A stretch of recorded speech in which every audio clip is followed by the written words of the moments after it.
is horror as a genre such a good conduit for talking about stories like this?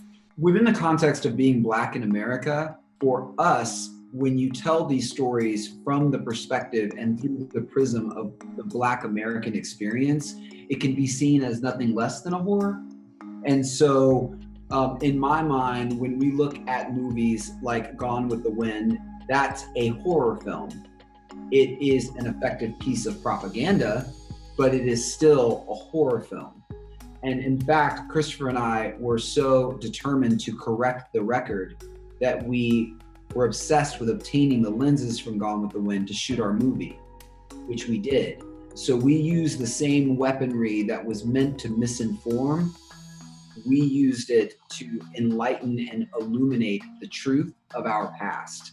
It also puts this message that we have buried in the entertainment and the thrill in front of an audience that may not normally receive it. It's kind of an easier way in for folks, and to make sure that we're not only preaching to the choir, that this message is getting out to the people that need to receive it the most. I think part of what makes horror so effective is that it can take something that hits really deep down in a very real way. You know, the idea of being alone or being lost in some way with something horrible that's after you. It's visceral. It's something that we can all relate to, that fear is real. And yet it's delivered in a way where you can suspend your belief and you go along with it. And I think that's also what makes it effective in a social way, that you can get to these issues by cutting sideways through this genre, and then you arrive somewhere really deep and horrifying.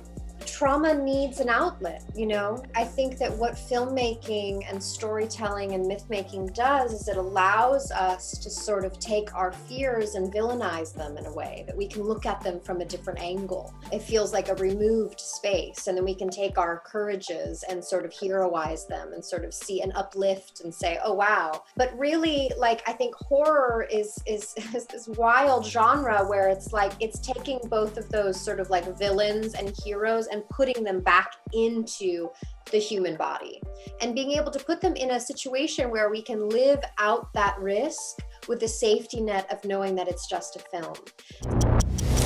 These sapphires are here to fulfill your every need.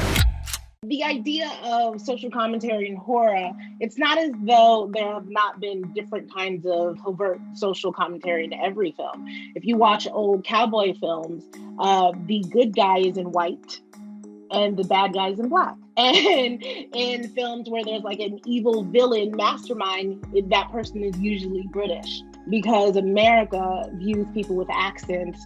If they're white, they're geniuses, and they're evil geniuses. If they're black, then they're lazy, or there are lots of different commentaries that are not true, that are actually hurtful and harmful. So I love the idea that Antebellum has come up with, that Gerard is doing, that Lovecraft Country is doing. It's really, really shining a light on racism and the horribleness of it and the inhumanity of it, because that is true. You know, racism is our monster. Systemic oppression is our monster. And we have to deal with these things first, and we have to deal with them openly and honestly. I mean, I grew up on, Michael Myers. I grew up on A Nightmare on Elm Street, watching Fright Night. And I wasn't thinking about race.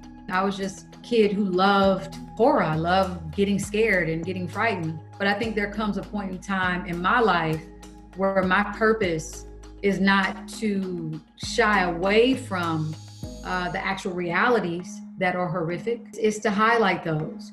And to use my voice to bring awareness and tell people, yes, we can have all those movies for entertainment purposes. Here's the real devil that we're dealing with right now. And this is the one we need to be fixing.